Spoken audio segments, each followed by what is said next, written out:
إذن لا شك بأن دبي هي مدينة الجمال والابتكار والتألق والتميز. مجرد النظر إلى مثل هذه الصورة الفنية نتأكد بأننا دائما الرقم واحد في كل شيء، سواء في الابتكار، العطاء، التميز، التألق، حتى في التفكير العميق في حياتنا بشكل عام. ذكرنا إذن التفكير، خلونا نبدأ جلستنا الثانية والختامية لهذا اليوم مع الابتكار في ألعاب العقل. مجرد التفكير في الموضوع أكيد راح يكون في توتر، كيف يعني ألعاب العقل؟ خلونا نستقبل جيسون سيلفا، مذيع تلفزيوني ومتخصص في ألعاب العقل. Please welcome on the stage.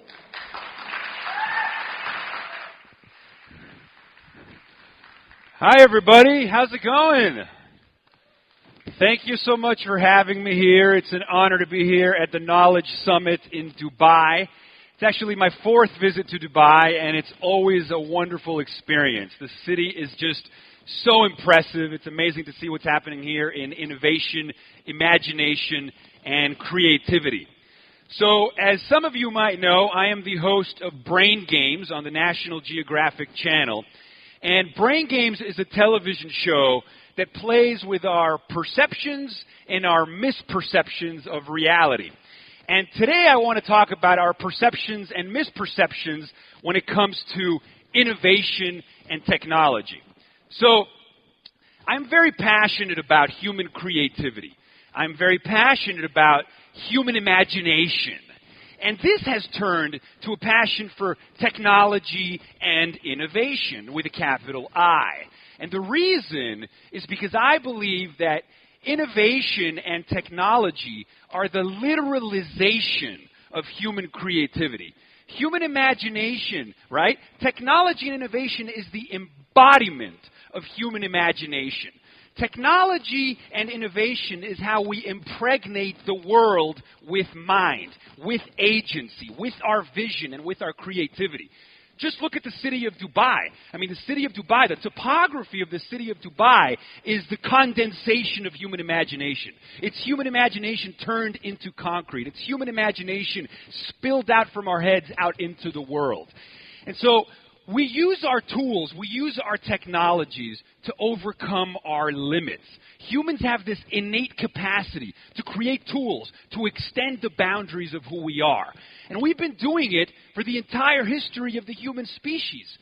100,000 years ago, in the savannas of Africa, early humans, from the first time that they picked up a stick to reach a fruit on a really high tree, we've been using our tools, our technologies, to extend our reach, to extend our agency and our will.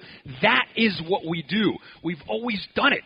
When we first started using stone tools, our jaws shrank. We build the tools, and the tools change us in return.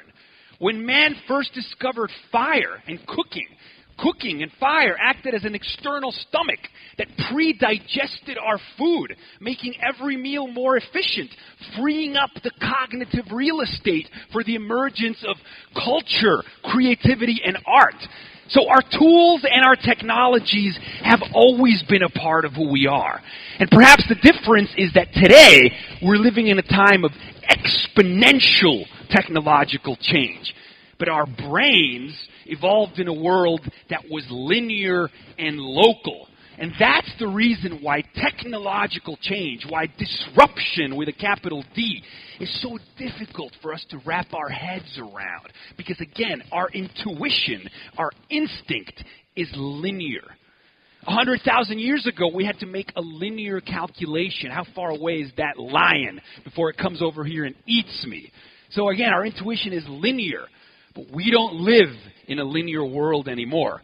We live in a world that is global and that is exponential. Technology evolves at an exponential rate. So how to illustrate what is meant by exponential change? Well, there's a very good example used by the futurist and inventor Ray Kurzweil, who's the head of engineering at Google now. And Ray Kurzweil uses the famous 30 steps example to illustrate the difference between linear change and exponential change. If you take 30 linear steps, 1, 2, 3, 4, 5, by step 30 you get to 30, right? That makes sense. 30 linear steps, 1, 2, 3, 4, 5, you get to 30. Take the same amount of steps exponentially, and you would go 2, 4, 8. But by step 30, you know where you are? At 1 billion. Think about that for a second. 30 linear steps gets you to 30. 30 exponential steps, which is the speed of technological progress, gets you to 1 billion in the same amount of steps. These exponential growth curves of technology are the reason that the smartphone in our pockets today is 1 million times cheaper, 1 million times smaller, and 1,000 times more powerful than what used to be a $60 million supercomputer that was half a building in size 40 years ago, and you needed special permissions to get access to it. So what used to be half a building and $60 million now fits in your pocket. Well, this is 1 million times cheaper and 1,000 times more powerful. So the supercomputers of yesterday are now in everybody's hands. The tools to change the world are now in everybody's hands. A young kid in Africa with a smartphone today has better communications technology than a head of state had 25 years ago. Literally. Individuals today have the computational power that only governments and corporations used to have 25 years ago. In fact, we have even more. Bill Clinton wrote a cover in Time magazine cover story called A Case for Optimism. And in it, he cited a 2010 United Nations development study that said that the smartphone was perhaps the greatest invention in history to pull people out of poverty. And it is these exponential technologies, it is these supercomputers in our pockets that have transformed the world and will continue to transform it still. Because these exponential curves, Moore's law as they call it, is not stopping. It's continuing to compound. In the next 25 years, these things will shrink to the size of a blood cell. They'll be in our bodies and brains, interfacing with our neurons, extending our intelligence, extending our cognitive tentacles, and further reverse engineering us from inside out. So this is what's coming. And I think it's very exciting. Now, some people feel a bit apprehensive because certainly the speed of change continues to accelerate. We are evolving our own evolvability. And so part of what I've been trying to do is to create media, to create short-form media, to inspire people to see these disruptions, to see these transformations as unique opportunities in history to address the grand challenges of humanity.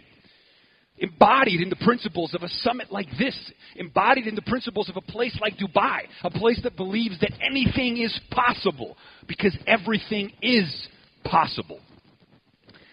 So I want to walk you through some of these videos today, these philosophical shots of espresso, to try to frame these disruptions and these technological transformations in an optimistic way. We see a lot of doom and gloom in the media. We see a lot of alarmism in the media. And I know why. It's because our brains have overactive amygdalas. The amygdala is like the alarm system of the brain. It's the fight or flight survival part. It's the alarm. And the reason that we pay attention to negative news in the media, whether it has to do with technology or conflict, we only focus on the negative, is because our amygdalas helped us survive 100,000 years ago, right? We are the descendants of those that were the most worried, because those that were not got eaten by the lions, you know?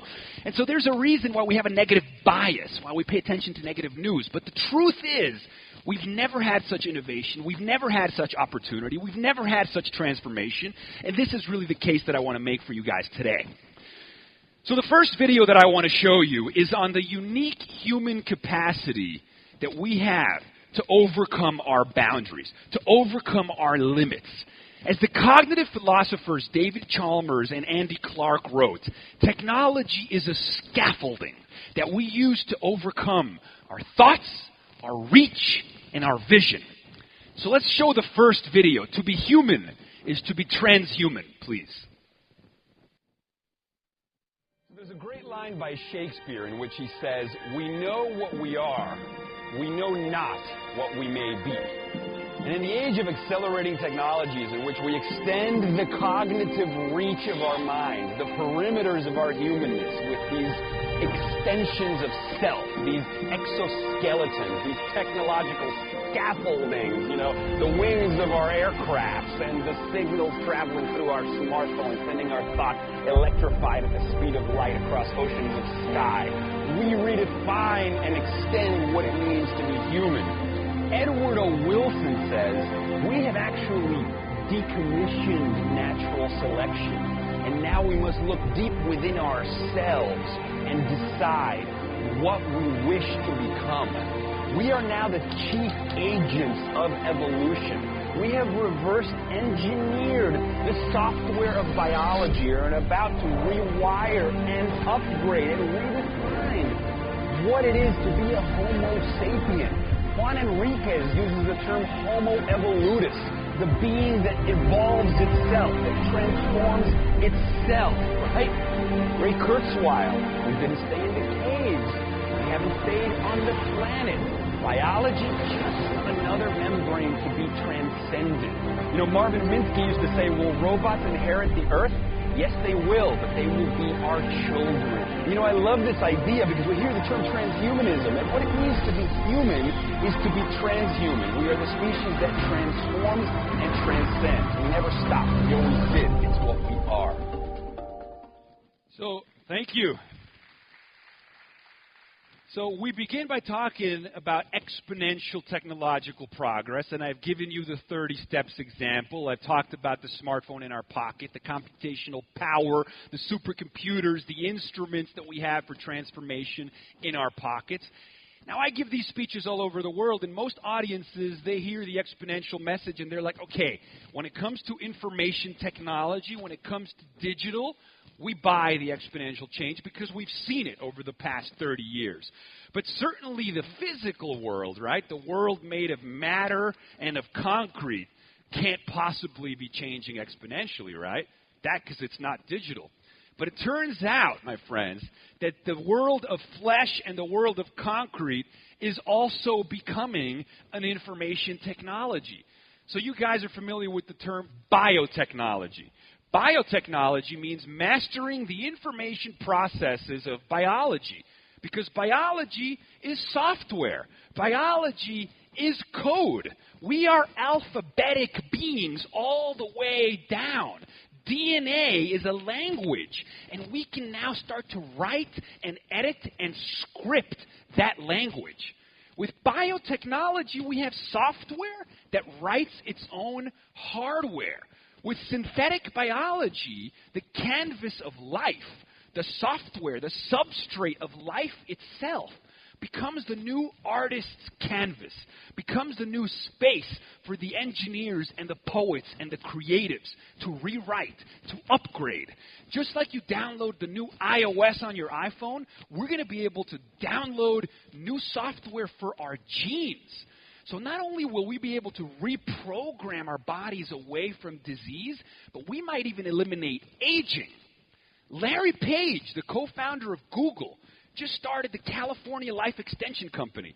It's a software company for biology that's going to leverage the revolution that we're going to see in healthcare and biotech over the next couple of decades. The eminent physicist Freeman Dyson envisions a very near future where a new generation of artists and engineers will be writing genomes the way that with the fluency that Blake and Byron and Shakespeare used to write verses. Biology is our new playground. What are we going to make? Gene sequencing, the speed at which we can sequence our genomes, is accelerating 3 times faster than Moore's law. 3 times faster than those exponential curves I was talking about before with our smartphone. So the speed at which this biotechnology revolution is coming is going even faster than exponential. We're not talking 100 years from now. We're talking maybe 10, maybe even less than that. It's going to change the game.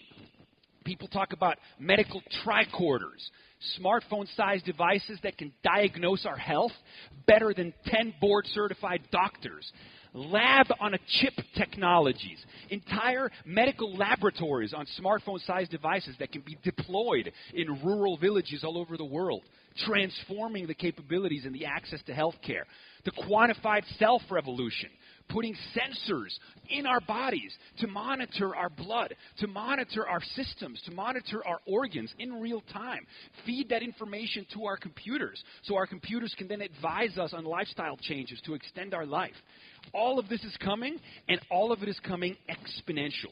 The next IT revolution is biology. Then you have nanotechnology. So nanotechnology allows us to pattern atoms, the building blocks of the physical world, atoms, the way we pattern ones and zeros in digital. So just like in digital, ones and zeros can be manipulated to create the magic of the digital revolution, with nanotechnology, all of a sudden, the physical world made of atoms becomes programmable. Self-assembling nanotechnology means that we can create a piece of software that tells the hardware around it what to do. Nanotechnology already exists in nature. When you plant a seed and it turns into a tree, the seed is an information file that tells the soil around it to turn into a tree. So nanotechnology in our hands means, again, software that can write its own hardware, information files that can tell a building to self-create itself. And nanotechnology is also progressing exponentially. The new skyscrapers in Dubai might be information files designed in a computer, and you press print and the building makes itself. This is what's coming. So when you have these overlapping revolutions simultaneously emerging exponentially, you have biotechnology, changing healthcare, changing the way we fight illnesses, perhaps even making humans live twice as long. You have nanotechnology turning the physical world into a programmable medium. And then you have AI and artificial intelligence continuing to advance exponentially. Non-biological props and scaffoldings, non-biological minds that can merge with ours, extending our intelligence even more. These three overlapping revolutions, GNR, genetics, nanotechnology, and robotics, will change the world in a way we cannot even imagine. I think perhaps only art and only poetry can envision how the world might change on the back of these new super tools, these new construction kits for our reality. And this is what's coming. Trying to predict what this might look like is like trying to explain to a chimpanzee the beauty of a Shakespeare play or the nuances of a Pablo Neruda poem. I mean, a chimp is really intelligent, but he's not going to get the references that make Shakespeare poetic. And until we augment ourselves with these technologies, it's impossible to imagine what we might turn into. But it's going to be grand. And so on that, let's show the next video, the future of us. So let's talk about the future of us. What does that even mean, the future of us? It's a look at what comes next. It's a look at what might be. Because today, exponentially emerging technologies are transforming what's possible. They're helping us overcome, transcend even biological limitations. The very rules of what it is to be human are up for grabs. We're rewriting the software of life with biotechnology. We're turning matter into a programmable medium with nanotechnology. We're creating sentient minds with artificial intelligence that are not bound by the limitations of biology. These three overlapping revolutions, GNR, genetics, nanotechnology, and robotics, together will be leveraged to lead us towards a black hole-like, impossible to fathom singularity. It's like staring into the sun, a moment of a rousing symphonic climax when all of mind, leveraged and networked together, transcends its biological origins, and we become something more. People worry about the AIs and the them. Well, as Kurzweil says, that's going to be us. The future of us is ours to dream up. Thank you. I really do believe we have to dream bigger than we've ever dreamed before. because these new toolkits are giving us a canvas that we've never had, an opportunity that we've never had to address the grand challenges of humanity, to alleviate suffering, to extend creativity, to create new forms of human expression, new forms of human beauty, new forms of human art that we cannot even imagine. Kevin Kelly, the co-founder of Wired magazine, wrote a wonderful book called What Technology Wants. And he talks about technology as the seventh kingdom of life. He calls technology the technium. He says it's an organism that has the same evolutionary forces as biological evolution.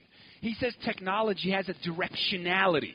Technology wants more creativity, more expression, more art, more curiosity, more wonderment. These new toolkits extend the very best of our humanness. Now, there's still a kind of vibe out in the world, an apprehension about our technoculture. People still feel that maybe we're over-relying on our technology. There's this assumption that technology is fundamentally artificial or separate. But another line that Kevin Kelly uses is, everything is a technology. Language is a technology. Reading is a technology. The alphabet is a technology. The heart that pumps blood through our bodies is a technology. The brain is an electrical system. We have technology within our skin tissue too. So making a distinction between the born and the made is a bad question to ask. Because if it's allowed by the laws of physics, if it's made of atoms, then it's natural. If we're making it and it's extending our capacities, then it's good. Imagine how impoverished the world would be if we didn't invent the technology of oil painting in time for Vincent van Gogh's genius to use that technology to express his beauty. Or if we didn't invent the technology of musical instruments or annotation, all technologies, in time for Beethoven and Mozart to take that instrument and express their beauty. What new technologies will come online in the future that will allow for new forms of human beauty to express itself? This is what we must facilitate. This is our responsibility. And for those that still think that technology is somehow unnatural, this next video is for you. This next video shows you how the more that we study natural systems and the more sophisticated our technological systems become, the more the technological systems start to be mirrors and reflections of natural systems. The very complexity that we create starts to look a lot like the natural world, showing us that it is part of the natural world, because we are of nature, and what comes out of us is of nature too. So let's show patterns, please. You know, there's a mind-expanding idea that smashes the false duality between nature and technology. The realization that nature and technology are one and the same, a continuum, smack in the middle between the born and the made, is summed up in the lines, to understand is to perceive patterns. That moment when the dots connect, you see the gestalt, long view, and you see the big picture. This notion of patterns. For example, Paul Stamets has written about the mycelial archetype and how the information sharing systems that comprise the internet, a man-made system, mirror the neurons in our brain, a natural system, which in turn mirror computer models of dark matter in the universe. They all share the exact same intermingled filamental structure. It's unbelievable. Or for example, the fact that forager ants, when they hunt for food, their patterns of hunting mirror the TCP/IP protocols that govern information flow of traffic on the internet. Same patterns. Jeffrey West from the Santa Fe Institute tells us that cities are actually like organisms. They have metabolic rates, and that alleys are like capillaries. Fly an airplane, look at a city from the sky. It looks like a motherboard. It looks like a microchip. Information arranged, evolution, life, sentience, mind. To understand is to perceive these patterns. There is no duality between nature and technology. It is all one and the same. Thank you. You know, when I started doing these videos, I tell people that the inspiration was to spread a message of optimism, to spread a message of hope, to spread a message of curiosity and wonderment and science. And these videos started as a passion project. I started doing them self-funded, putting them on the internet, and very soon they exploded virally. Within a few months, I was giving speeches all over the world. I became friends with the director, Ron Howard, who became a huge fan of these. I was invited to Richard Branson's Island to speak about innovation because he became a fan of these. So my entire life has changed on the back of this message. And I think ultimately it's a message. I'm not the only one saying it. This stuff is talked about at the TED conference. It's talked about at forums of knowledge around the world. It's talked about here at places like Dubai that understand that we need to be optimistic about the future, that we need to be excited about how we use these tools to extend the range of the possible. And Stephen Johnson, who's one of my favorite writers, he wrote a book on innovation called Where Good Ideas Come From, A Natural History of Innovation. And in the book, he cites this concept known as the adjacent possible. The adjacent possible is what exists in the perimeters of possibility. And he describes the adjacent possible as a shadow from the future that hovers, that floats over the now, and it provides a map of all the ways in which the present can reinvent itself. So the adjacent possible is like a filter, like a lens that you put on, that tells you to look at problems as opportunities, that tells you to look at the present as a future possibility. And it's a wonderful application to start using. It's a wonderful cognitive shift because it tells us that everything good and great begins at the edge of our comfort zone. It's when we leave familiar habits, familiar patterns of thought, and move away towards the perimeters of possibility and take a risk and be willing to make ourselves a little bit uncomfortable for the sake of thinking differently. Once the mind is stretched by a new idea, it never returns to its original position. And this is what I love about this notion of the adjacent possible. And this is why I make these videos. As the philosopher Tom Robbins says, you can't manufacture imagination and innovation and wonderment, but what you can do is pull yourself so dramatically out of context, out of your comfort zone, that you're forced to gawk, to marvel in amazement at all of these wonders of the world that sometimes we're conditioned to ignore. Because what's right in front of us, sometimes we're blind to. Just like we're future blind to the exponential change, sometimes we're blind to the miracles right in front of us. And so to celebrate this theme of the adjacent possible, I have another video for you. Let's show the adjacent possible.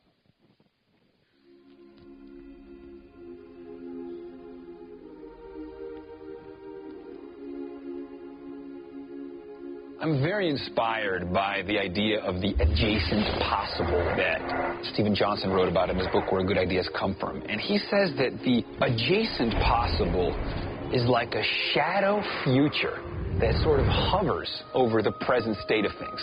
The adjacent possible is like a map of all the ways in which the present can reinvent itself.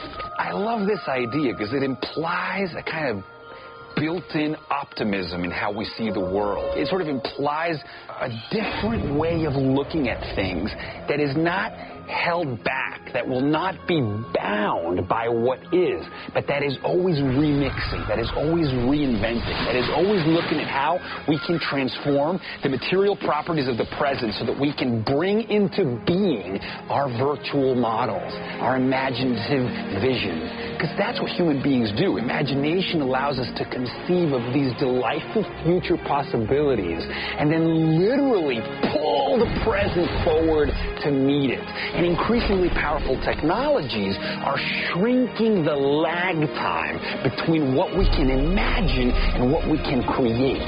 The adjacent possible is a move that is accelerating.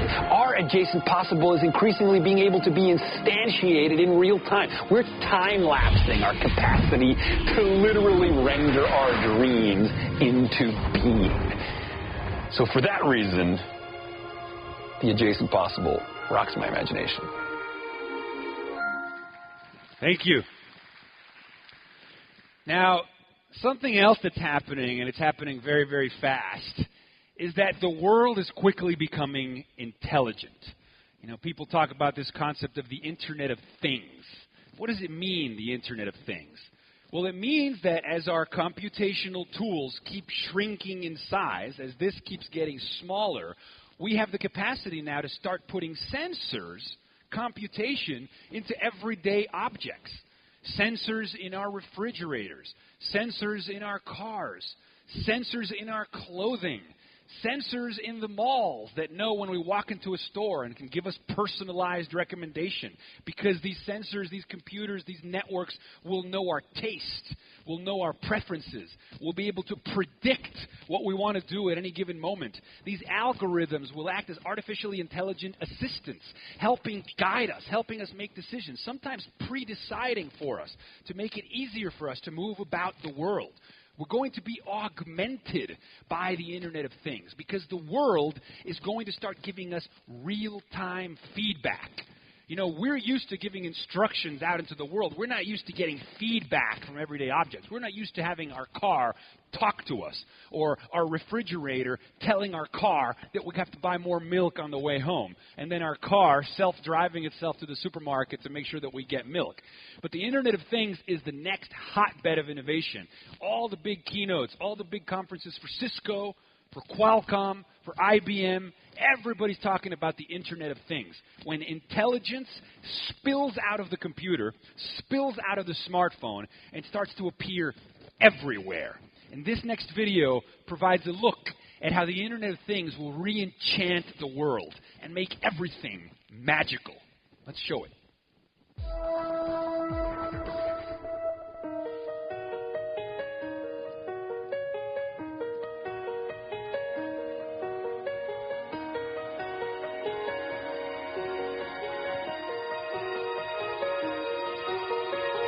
So one of the next big tech revolutions that everybody's talking about these days is the notion of the Internet of Things.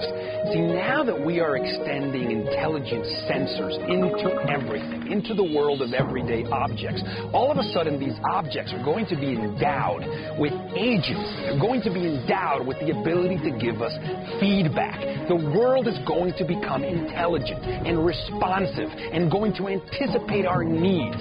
The world is going to feel like an extension of our mindedness. When everything becomes linked with everything else, as Eric Davis used to say, matter becomes mind. You know, David Rose, in his new book, Enchanted Objects, essentially says that we're moving back into a world of animism, where objects have actual agency. They actually have a kind of consciousness, and that things almost are enchanted, almost are alive. You know, you walk into a room, and the room knows how you like the lighting, and the song that you love starts automatically playing, and the curtains automatically raise, and the computer offers you your favorite snack. I mean, the full flourishing of these technologies promises to essentially blur the distinction between self and world.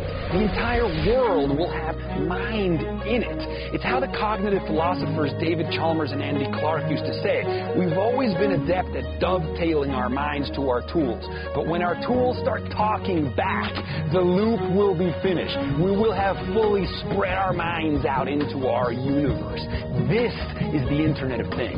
This is why it's a game changer, and this is why it absolutely rattles my imagination. So, you know, read up on it, right? It's coming. So, one of the key themes, you know, behind all this talk about technology and disruption and opportunity is presented to you today, you know, from my angle of this lens of human imagination. This idea that we can do anything. And I'm really interested in reaching people of all ages, you know, students all the way to grandparents, to tell you that you have to believe that anything is possible. That curiosity, that imagination, that science, that wonderment, that awe, that's what it's all about. And I call these videos shots of awe because of some science that came out of Stanford University that I think you'll find very interesting. So the university studies described awe as a feeling of such perceptual expansion, an experience of such perceptual vastness, that you're forced to create new models in your brain of the world in order to assimilate, in order to comprehend what you're seeing. So maybe the first time you saw the space telescope images of the universe, or the first time you saw the Burj Khalifa, or the first time you saw an Emirates A380. You've never seen something like that before, and so you're left mouth open with a state of wonder and awe, and your brain is taking in a new model. You're being updated by the experience.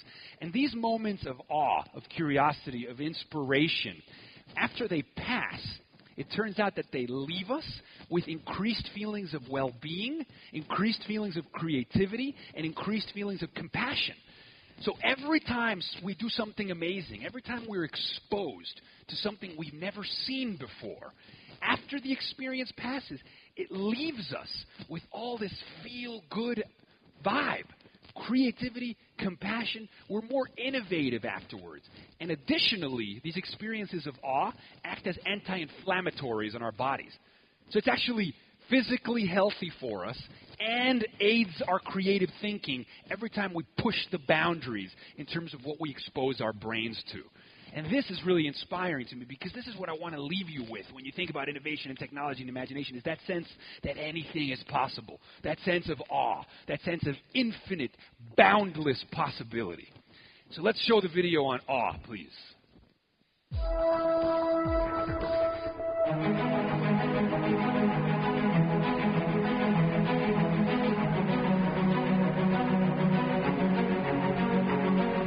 I think a lot about the contrast between banality and wonder, between disengagement and radiant ecstasy, between being unaffected by the here and now, being absolutely ravished emotionally by it. And I think one of the problems for human beings is mental habits. Once we create a comfort zone, we rarely step outside of that comfort zone. But the consequence of that is a phenomenon known as hedonic adaptation. Overstimulation to the same kind of thing, the same stimuli again and again and again, renders said stimuli invisible. Your brain has already mapped it in its own head, and you no longer literally have to be engaged by that. We have eyes yet see not, ears that hear not, and hearts that neither feel nor understand. There's a great book called The Wondering Brain that says that one of the ways that we elicit wonder is by scrambling the self temporarily so that the world can seep in. As Henry Miller says, even a blade of grass, when given proper attention, becomes an infinitely magnificent world in itself, you know. Darwin said attention, if sudden and close, graduates into surprise, and this into astonishment, and this into stupefied amazement. That's what rapture is.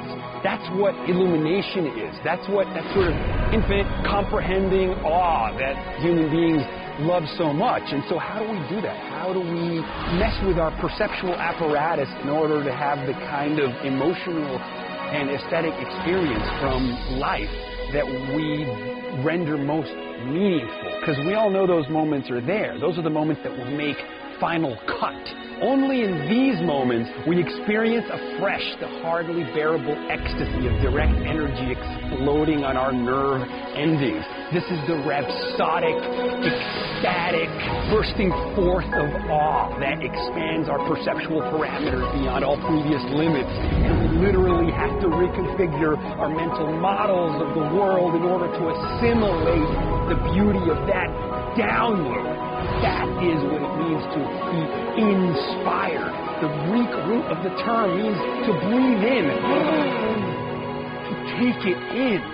We fit the universe through our brains, and it comes out in the form of nothing less than poetry. We have a responsibility to awe.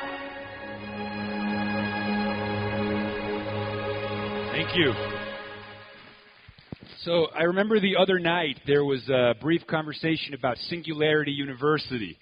Singularity University was created by Google, NASA, and Ray Kurzweil, the futurist that I mentioned earlier. And Singularity University acts as a think tank, as a university inviting grad students to learn about exponential technologies. So students come in and they learn about robotics and computation and biotech and nanotech, and essentially to learn how to think exponentially. That's the key idea here. Because once you start to think exponentially, the impossible becomes possible. The out of reach becomes within reach. But it requires a cognitive shift. It requires a change in our intuition. We have to rewire our brains to really, truly understand and grapple with the implications of exponential thought. And every graduating student from Singularity University is tasked with coming up with a project, a company, an invention that can positively impact 1 billion people. This is the ambition that they ask of students at Singularity University. That's the scale of thinking that they are inviting. Not how to affect 10 people, not how to affect 20 people. How can you, each one of you, as an individual, come up with an idea that can positively impact 1 billion people? I think this is incredibly inspiring. And so I created a video under this concept of redefine billionaire, which has been put out there by a couple of people. But the basic idea is that in the 21st century, those of us who understand exponential technologies are calling to redefine the term billionaire. So that a billionaire does not necessarily mean somebody worth $1 billion, but a billionaire is somebody who positively affects 1 billion people. That's the new definition of billionaire. And so I ended up launching the video with an amazing collaborator. We were profiled on Fast Company under the hashtag #RedefineBillionaire, and the video ended up getting 1 million views, not quite 1 billion yet, but 1 million views on Facebook within a couple of days. And this is a very special video because I think this video sums up everything that I've told you today. You know, we've gone through the several steps of thinking exponentially, information technology, biotechnology, nanotechnology, artificial intelligence, how these 3 things will transcend our space of possibility. We've talked about exploring the adjacent possible, the perimeters of the possible. We looked at the ways in which technology is just a reflection of us. It's just our minds turned inside out. It's just our minds extended out into the world. And we finally have looked at the Internet of Things and the power of curiosity and awe. So if I were to sum all of these things together, I would leave you with this message. We have the capacity to make this world a better place. Every single day, every single one of us, with the contributions that we make, can make this world a better place, can positively impact 1 billion people. And one of the key messages, of course, is that we can do this on the back of the supercomputers in our pocket. So this next video was actually shot with my iPhone in Central Park in New York, and then edited with a friend. So it's actually an example of a message that can spread and to reach 1 million people, shot and edited with a smartphone. So please, let's show Redefine Billionaire. We live in a world of exponential technological advancement. What this literally means is that we have new construction kits for our reality, new tools with which to probe at the adjacent possible. So consider the implications, right? As Marshall McLuhan used to say, first we build the tools, and then the tools build us. We are designed by what we have designed. There are these feedback loops of mind, tool, and world that radically redefine our boundaries, that radically transform what it means to be human. To be human today is to crisscross the skies. To be human today is to create technosocial wormholes, mind-to-mind communication that overcomes the limits of time, space, and distance. And so what do?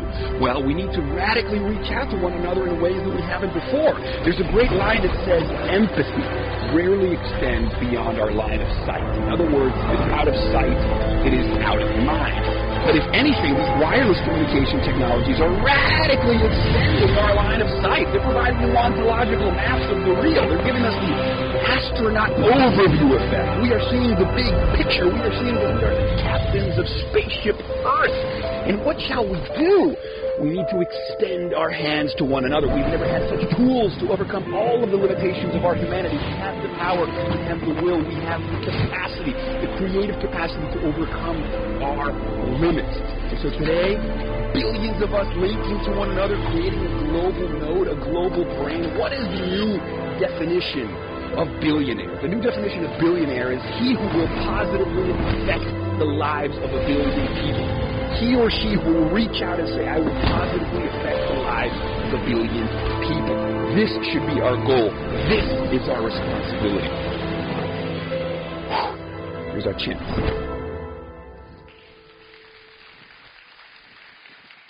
Thank you so much, guys. So I'd love to hear from you guys. I'd love to turn this into a dialogue for the remainder of the session. So thank you so much for listening to my message. It's really an honor to be here with you guys here in Dubai, here at the Knowledge Summit. So thank you very much. Thank you. Thank you. And love some questions. Hi. Okay. I wanted to ask about your awe shots you were talking about. Mm-hmm. For you, it's awe. For me, it's O. For you, it's hope. For me, it's scary. Because, okay, I do get that we use technology and it's very important, but I'm really scared about this future that you're talking about. If we won't need anymore the other human beings, and what will happen when we wait for the ship that's inside us to tell us about what's wrong with us? You know, it's just about the ship. There's no human connection. We will become robots then. I'm a bit scared about that. If you can explain what will happen then when we will be very... technology will be everything in our lives that will become robots, and there will be no human interactions, and everything will be. I think that your apprehension and your fear is something that I hear a lot. Just because it's all happening so fast, we don't have time maybe to digest and to assimilate these tools into how we function as individuals. But to give you some examples from the past, they might give you some perspective. So when writing was first invented, that was the technology. That was a disruptive technology. And Socrates, the Greek philosopher Socrates, used to say that writing was a negative technology because it was going to atrophy our brains, because if people started writing everything down, they wouldn't remember anything. So he was against it. He thought, this is a very scary thing. It's going to make us into robots. Everybody's going to write everything down. Nobody's going to remember or think. So there's numerous examples in history. You know, when the radio first came online, people were like, it's going to make people crazy. The voices coming out of the speaker is going to cause brain damage. They said the same thing of television. You know, naturally now, people say about the internet, oh, it affects our learning and this and that. The truth of the matter is that technology is a double-edged sword. It extends our reach, but it can extend our reach in positive or negative ways depending on how we choose to use it. So fire changed humanity. There's a famous book called Cooking Made Us Human, because fire, again, was an external stomach. It pre-digests food. It makes the nutrients in food more bioavailable so that every meal is more efficient. Before fire, before cooking, we spent all day foraging for raw food. There was no time for culture, for art, for communication. It was all eating all the time. Fire changed that. But guess what? Fire can also burn our villages. Fire can also burn our enemies. Language, when used well, brings us all together, allows ideas to spread, allows the world to change. But language in negative ways, well, I mean, look at World War II. Look at the propaganda coming out of the Nazis. I mean, you know, language used in a bad way can incite people to violence. It can create all kinds of horrible things. So technology's always had two sides. And yet, this is where it gets interesting. People say, okay, so technology has two sides, and technology is getting more powerful, so does that mean that there's going to be more horrible things happening in the future? But the truth of the matter is, and I recommend everybody look up Steven Pinker. So Steven Pinker did a TED Talk called The Myth of Violence. And he's an academic researcher that looks at violent trends from across the world over the decades. And his research, which is very counterintuitive if you watch the news, but he actually sets the actual numbers when you zoom out, when you look at the long view, when you look at the historical trends. Violence across the world is actually the lowest point that it's ever been in all of human history on a global scale. Now, granted, we have global media and Twitter that can amplify all the wrongs in the world, and in a way that's good because it makes us address it. But the truth of the matter is that the chances of a man dying at the hands of another man today are the lowest than they've ever been in all of human history. This is something that's not talked about. And this is as technology gets faster and faster and faster and more part of our lives, we've been getting more and more peaceful, more and more civil. So I'm not to say that correlation equals causation, but the irony is that in spite of these apprehensions about technology, we've become more civilized as globally minded human beings. Because time, space, and distance are no longer limitations for us. Because cultures can come together virtually. Because people can meet each other across the internet. Distance no longer matters. Now, some people have the concern that, well, we're staring at our phones all day and it's keeping us away from human-to-human interaction. Yes, I think that you could definitely overuse this at the expense of face-to-face interaction. But don't forget that this is temporary. Don't forget that in 20 years, this is going to go away. The computation is going to be in here. The chips are going to be in here. And that's not going to take us away from this world. It's just going to take the virtual world and put it on top of this one. It's called augmented reality. We'll have contact lenses that are connected to the internet, and when we walk around the world and we think, I have a question, it'll automatically in our brains, it'll go to Google or whatever the name of the search engine is, and it'll display the information in front of us without us having to look down at these square-shaped devices. So it's going to be a harmonious marriage of virtual and physical. Because don't forget, at the end of the day, and this is something we talk about on Brain Games, even the physical world is virtual. Culture is a virtuality. We all live inside of cultural reality tunnels. And only when you travel to a different culture do you realize, oh, wow, so this is like one virtual reality, this culture, another culture is another virtual reality. Everything is a virtual reality. Language is a virtual reality. Our thoughts are limited by the words that we have in our brain. Language sculpts the way we think. Clothing can change our worldview. Even a cloudy day can make us more creative than a sunny day. So we're constantly influenced by environmental factors, not just technology. So, hopefully that gives you a little bit of a broader perspective to alleviate some of your concerns. There's a lot more going on at any given moment. Thank you. Thank you. Questions in the front here?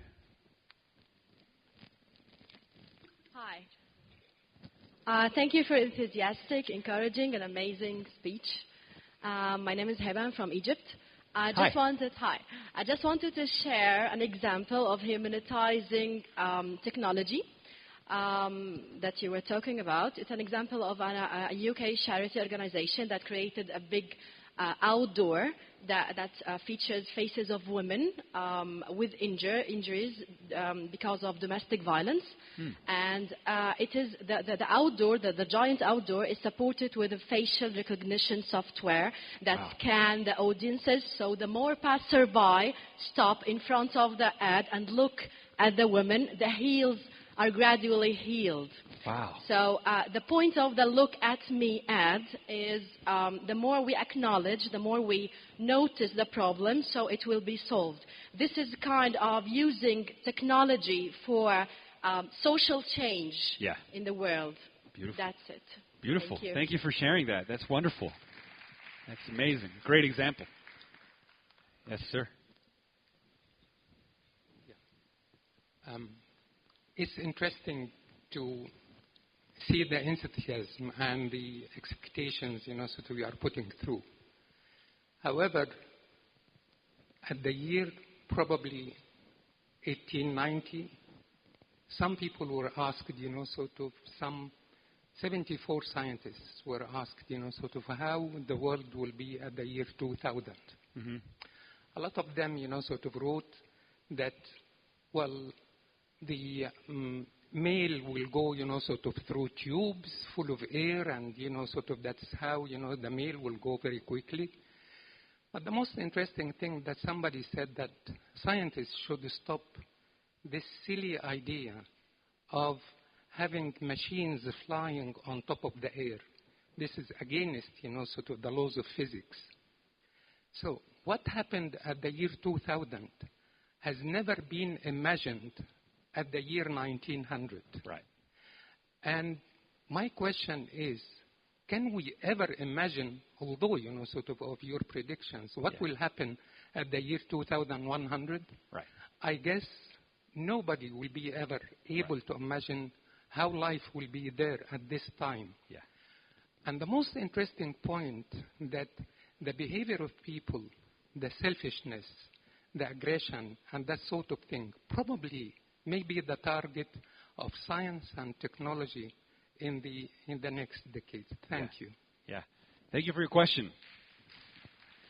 It's true. It's very hard to predict, because just because we understand exponential tech doesn't mean we know exactly what direction it will turn, because it's still up to us and how we use these tools. That's part of the reason why I think that the artists are so important, because most of this stuff is talked about in academic environments, and a lot of time it's engineers saying this is going to look like this, is going to look like that. But we all know, even if you look at Apple Computer, Steve Jobs was a philosopher. You know, he may have had a lot of engineers that built to his specifications, but he couldn't actually build any chips. He was just a philosopher and a dreamer. And the famous Apple campaign from the 80s was all about celebrating the artists and the rebels and the poets and those that dare to think differently. So I think historically we've had some figures that have been very accurate in looking at the future, and most of them have been philosophers. People like Marshall McLuhan in the 1960s. People like Timothy Leary, who was considered the most dangerous man in America by Nixon. But he was a countercultural revolutionary that predicted virtual reality, predicted the internet, predicted intelligence amplification. So a lot of times I think we need to listen to those artists on the fringes, because sometimes they are able to separate themselves enough from what they're seeing to imagine all the creative ways in which we could use these tools to change the world. But again, it doesn't mean we know, because we can't possibly know exactly what we'll be like when we're amplified 1,000-fold by computers in our brains. But you know, as an artist and as somebody who went to university for philosophy and film, I'm speculating based on existing trends. So I look at the data and I paint a painting or a poem. That's how I present these videos to people. They're poems for how the future might come into being based on real data, but nonetheless they are poems. Thank you for your question. Wonderful. Thank you. Thank you. That man in the back, I see a hand. That gentleman, yeah.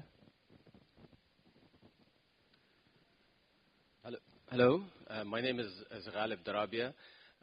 I'm actually thrilled by your presentation, and I think you managed very well to present us with the opportunities involved with these exponential changes. My question is about the challenges we're facing with those changes. Yeah. What do you think are the challenges facing today's executives, both in the private sector and even in the government sector? What's your advice to these people? That's the first one.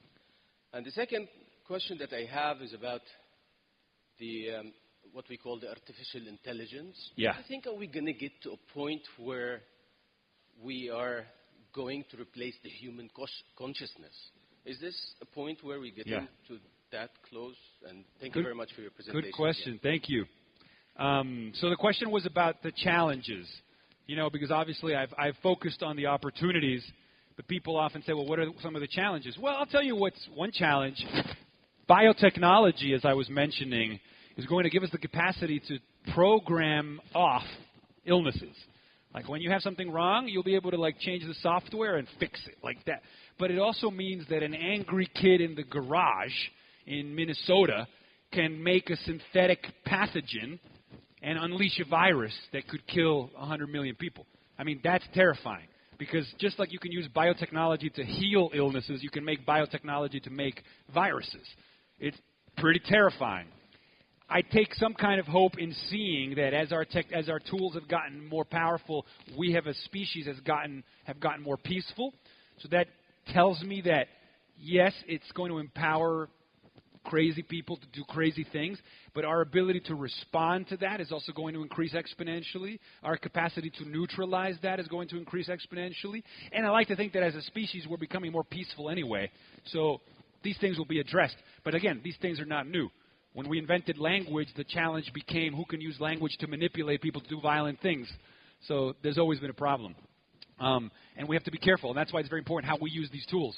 You know, my videos are shown at schools all over the world. Last time I was in Dubai, I was invited to the Dubai International School, where they have a whole after-school club of shots of awe, and they watch these videos, and they organize a TEDx event. So I like to think that the more you reach young people, the more you teach them to think big and to dream, that you can sort of address these things before they become a problem. And then your question about artificial intelligence, you're saying whether human consciousness is going to be replaced. I don't think so. I think, in fact, when we call it artificial intelligence, it's also kind of a mistake. I think we should just call it intelligence. And it doesn't matter if it's software that runs on biological hardware or silicon hardware. And the truth of the matter is that intelligence is already distributed between both. When I use my phone, my intelligence, my mind is distributed in a network, in a feedback loop between brains, tools, and environments. I do a lot of my thinking in my phone. when I write things down, when I read what I wrote, it's creating a feedback loop so that if you really want to say, where's Jason's mind? Well, Jason's mind is distributed between his brain and his iPhone and in his environment, and depending on what that environment is doing to influence his thinking. So I don't think that we're going to replace human consciousness. I think that we're just going to further distribute it between biological and non-biological hardware. That's what I think. Thank you. In the front. Hello, I am Natalie from Jordan. Hi. My question is, how will you be able to ensure that biotechnology could not be used for a bad cause? Like, how can we ensure that it's only for a good cause and we will not be using it for creating viruses, creating diseases, doing destructive work? True. Like, it's like the virus on computers. They invented the antivirus to protect our computers from being hacked. How can we ensure that this technology will not be used for a destructive purpose? No, I think it's going to be very similar to what we're seeing with hacking and cyber crimes today. I think that there's going to be mainstream culture, and mostly, the majority of biotechnology will be used for good, but there will always be people on the fringes that try to use it for bad, and we'll probably have the equivalent of an antivirus for biotech. There will probably be companies that provide, biological protection. You take a piece of software, a little nanotechnology thing that monitors for any synthetic pathogens that might be coming your way. I mean, we're going to have to deal with the fact that it is a double-edged sword. It always has been a double-edged sword. Maybe we'll have regulations for these toolkits. Maybe it won't be like a phone that everybody can buy it. Maybe it'll be like a car. You have to get a license. Or maybe it'll be like highly regulated gun control like they have in the UK, where it's not easy to buy a gun, Like maybe it'll be something that has to be, we have to figure out who can play with biology. But we have to be careful not to over-regulate it, because the cure to the worst illness might be solved by a student in Edinburgh. And if he doesn't have access to the tools, then how can we leverage his intelligence? So it's, we're going to have to find a balance. So the accessibility rate of Say again? The accessibility rate of reaching to such a technology will not be distributed among everyone. Sorry, I didn't hear that part. The accessibility of accessing such a technology will not be distributed, or will not be equal to everyone and anyone. The truth is that the policy frameworks for biotechnology haven't been figured out. I mean, today in China they said they had the technology to clone a human. In the U.S., we still haven't figured out, what are the moral, ethical concerns. We're going to have to deal with it. There's probably going to be the Knowledge Summit, Dubai, in 2 or 3 years, where we're going to have this discussion, and it's going to be talked about. And what I would say is we have to be cautious, but we cannot be overcautious. We can't just ban this stuff because we're afraid of it, because that never works. We have to figure out what is the sensible way to leverage its potential and minimize its risk. In the front, this gentleman here.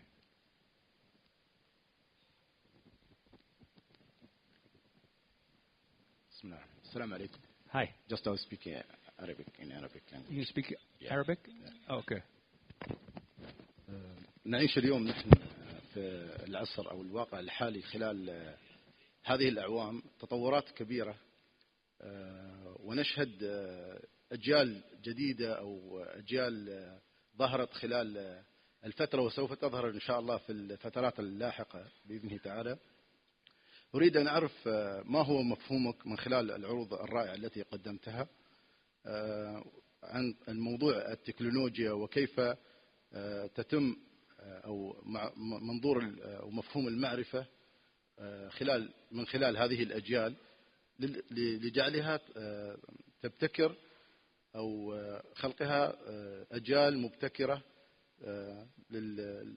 للفترات القادمة بإذنه تعالى. هذا هو السؤال يعني. Yes. It's a great question. The question was how, based on the videos I've shown, based on my view of technology, how can we make sure that young people are more innovative? How can we get young people to think differently, to think big? I think that one great tool for this is the media. I work for National Geographic. I host brain games. There is a reason why in the media we call content, we call the stuff that we make programming, because media programs our brains. Media patterns the imagination. Media tells us not just how to think, but what to think. And so I think that we have a responsibility in the media to make content that inspires the imagination. You know, not at the expense of normal entertainment, because normal entertainment is still really great and really fun, but content like what we make at National Geographic, like what we make in the world, documentaries, nonfiction. We have a responsibility to make content that stretches our brains. I've started making these videos. I put them on YouTube. I put them on Facebook. They're free around the world. These videos are getting 800,000 views a week. And they're getting, I have, 500,000 fans on Facebook alone. That means that, people from all over the world. I have fans in Colombia, Venezuela, Iraq, Sudan that are watching these videos and getting inspired. People living in parts of the world where you're not sure if they're getting access to this stuff are watching this stuff and getting excited about it. And they're going to grow up and they're going to make a contribution and they're going to start companies that are going to change their societies and change the world to make it even better. So I think that media is a key part of it. And I also think, in educational context, I think schools need to be constantly open to getting better, to upgrading how they teach. I went to when I was growing up in Venezuela, I went to the Montessori school. The Montessori is a system of education that encourages individual passion. So if a student has a particular interest in one thing, you support it. You let the kid's passion shape what he ends up learning instead of trying to make everybody according to one standard. And I think that's also cool. Diversity is key. In the future, it's not about everybody working for the same company. It's about everybody thinking for themselves and collaborating. And that, I think, is another key message to put out there. So, thank you. Thank you. See a hand, this gentleman.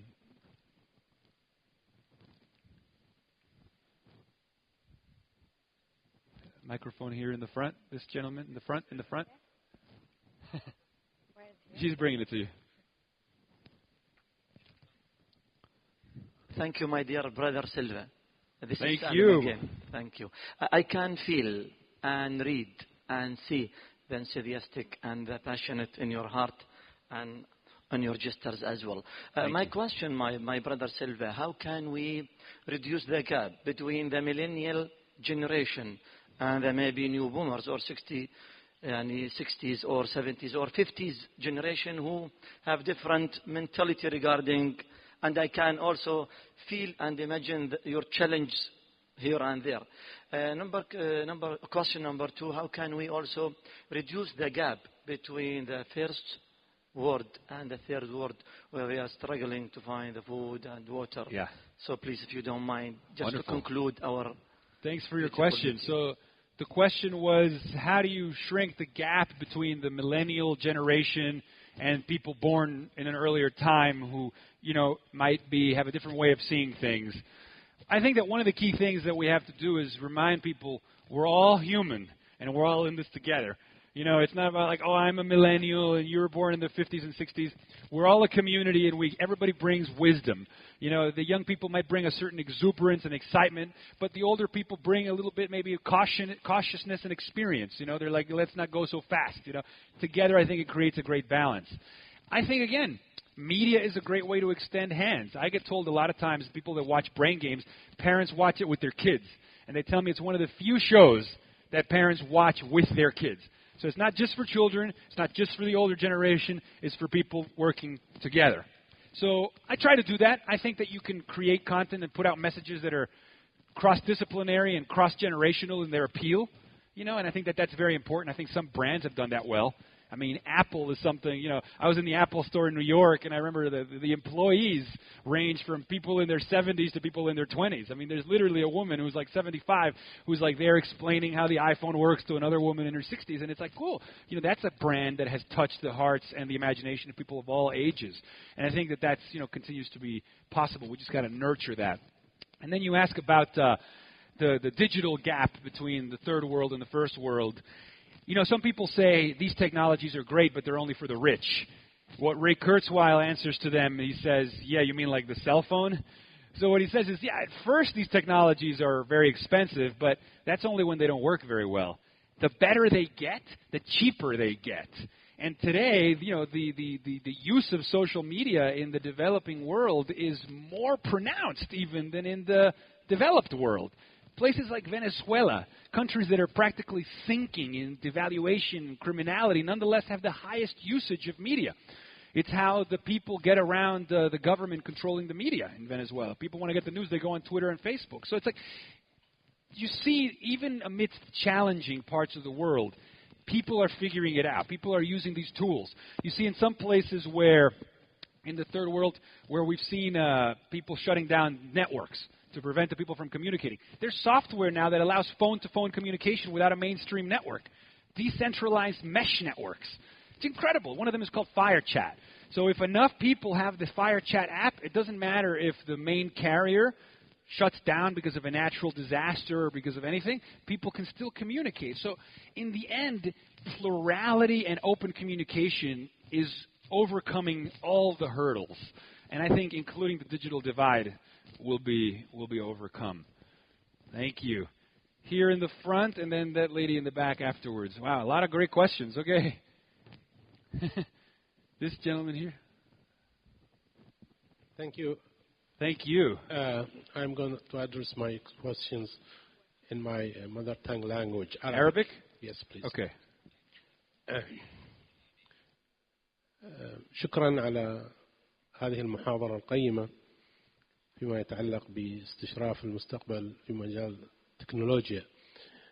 سؤالي يتعلق بنوعية الجرائم التي يعني ستكون في المستقبل نتيجة تطبيق مثل هذه التكنولوجيا، وكذلك يعني مواكبة القوانين والتشريعات المستقبلية فيما يتعلق بهذا الموضوع، وهل سيكون هناك تأثير على العقل البشري في نموه فيما يتعلق أن احنا سيكون اعتمادنا الكلي والأكبر على استخدام التكنولوجيا. زمان كنا يعني نقوم بحل المعادلات الرياضية بناء على معادلات يدوية، الآن بضغط زر نقدر نحصل على الإجابة. يعني القدرات الذهنية العليا أصبحت محدودة باستخدام مثل هذه التكنولوجيات. فما هو تعليقكم على هذا؟ شكرا. Thank you so much for your great question.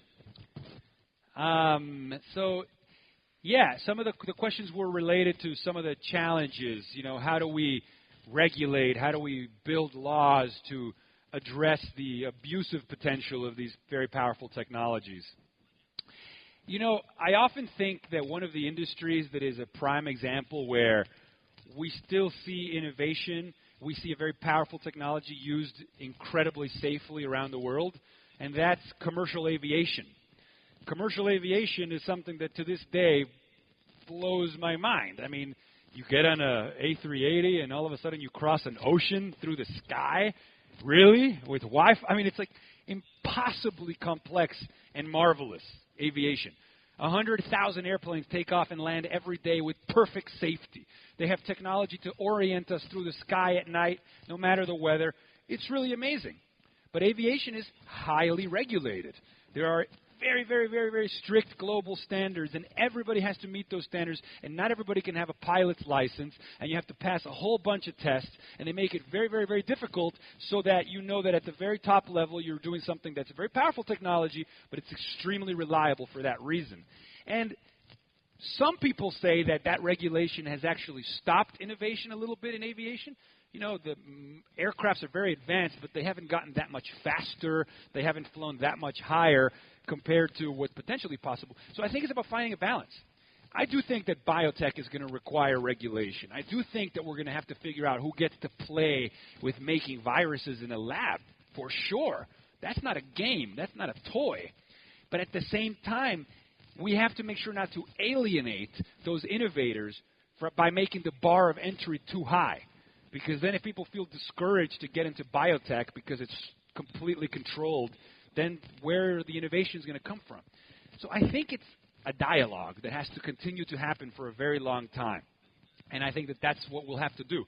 That's why these forums are so important. I think we can solve it together. That's what I think. In regards to your question about higher-level mental functions, he said, you know, we used to do complex mathematical equations by hand. Now we do it with the press of a button. And so the question is, are we not using these deep faculties? It is a great question, and it's definitely something that makes a lot of sense. You're right. By not doing it on paper, we're not engaging certain faculties. But another thing to consider in broadening our definition of technology is even the paper and the pen were a technology in their day. Before we had the paper and the pen, the calculations had to be done just in our brain. And then we started using the paper and the pen, and we probably stopped using all the brain because we had the paper and the pen to help us. You're right. Now we just press a button, so it's even less effort.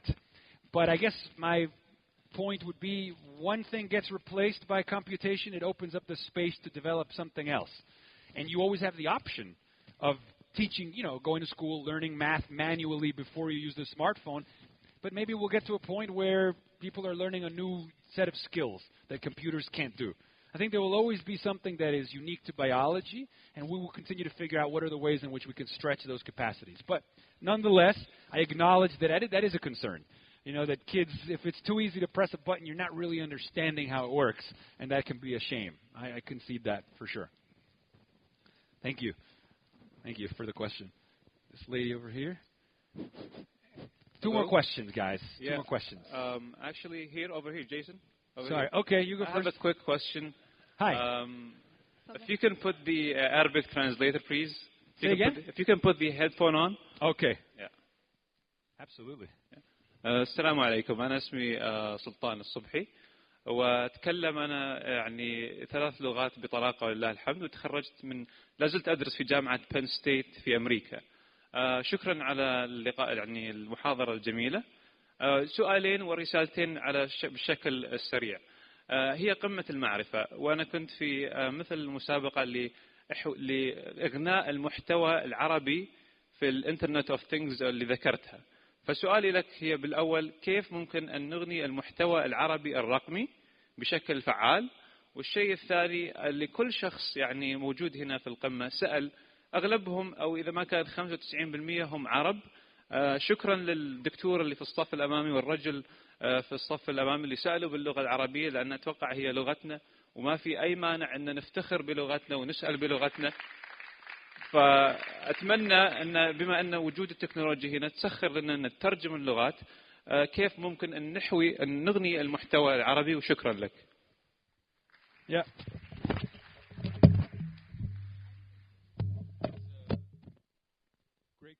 Great question. So it was about how can we enrich Arabic content on the web by making more of it. I think that what's interesting about content is that content lives in a marketplace, and we live now in an attention economy.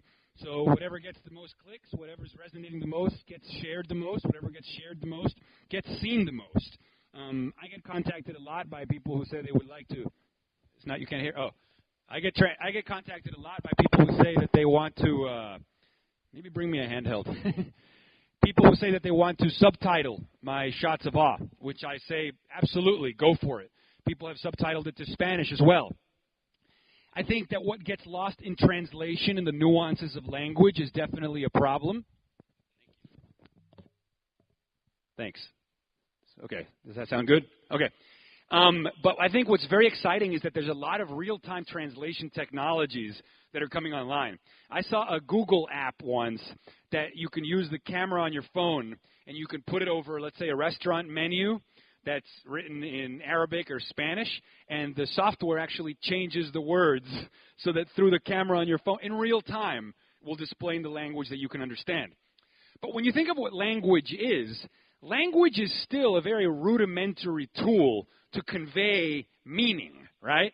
To convey what's inside our heads.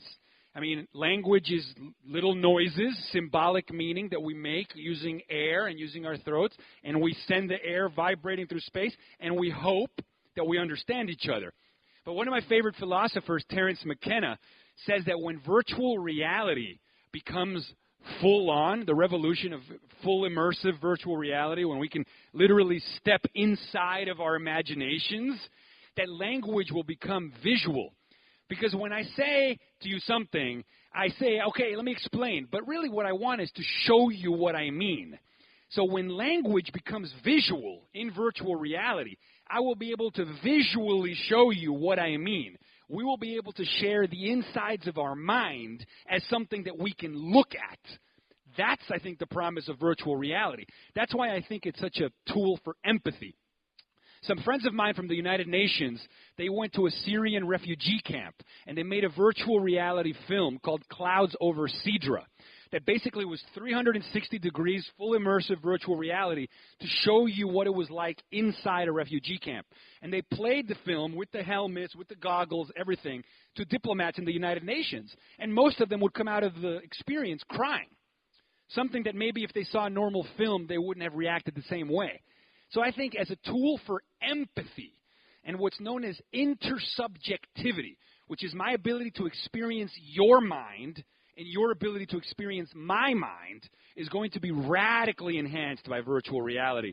And it's going to allow, I think, humans to be so much more, it's going to reduce the conflicts that happen when we are not understanding each other and when we are not communicating. Because our dream really is to become one. And when we become one is when we understand each other. And I think that that's what a lot of these technologies could be helpful for. So thank you. One more question.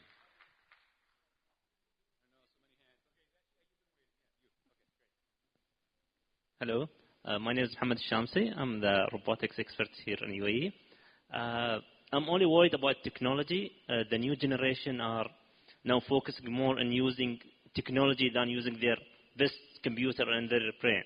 They don't know, I can see from the new kids, they start playing with the technology and using the information. They don't even think of adding 1 to 1 is equal to.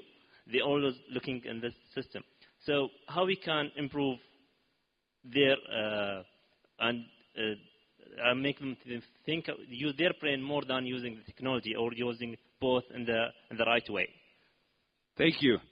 So yeah, the question echoes some of what we've heard before, is the concerns that if we're over relying on these tools, that some people are not even learning how to do 1 + 1. I think you raise a valid point. At the same time, 100 years ago in the United States, 90% of the workforce was farmers. That means that 100 years ago, all the children probably learned all these skills related to farming. They all knew how to graze the land. They all knew how to plant it. And that was a skill that was required for the time. Today, it's less than 1% of the U.S. workforce that does farming. What that means is probably none of the kids today are learning farming skills. You could argue that that's a tragedy because, wow, how are they going to survive if they have to farm? But the truth is we already live in a world where we are interdependent with our technologies. It's just where we live. And so if farming is not necessary, I think we should use our brains for something maybe that's more useful for us to be successful in the world. That doesn't mean we shouldn't learn mathematics. I still think there's basic knowledge that should be passed down and should be taught. But I think when we consider these technologies as separate from us, we make a mistake. I think we need to think of them now as part of the cognitive machinery. Part of us is biological, part of us is non-biological. Human is all of it together. That's what I think. Thank you very much, guys. Thank you, Dubai. Thank you, Knowledge Summit. Always amazing to be here with you guys. Thank you.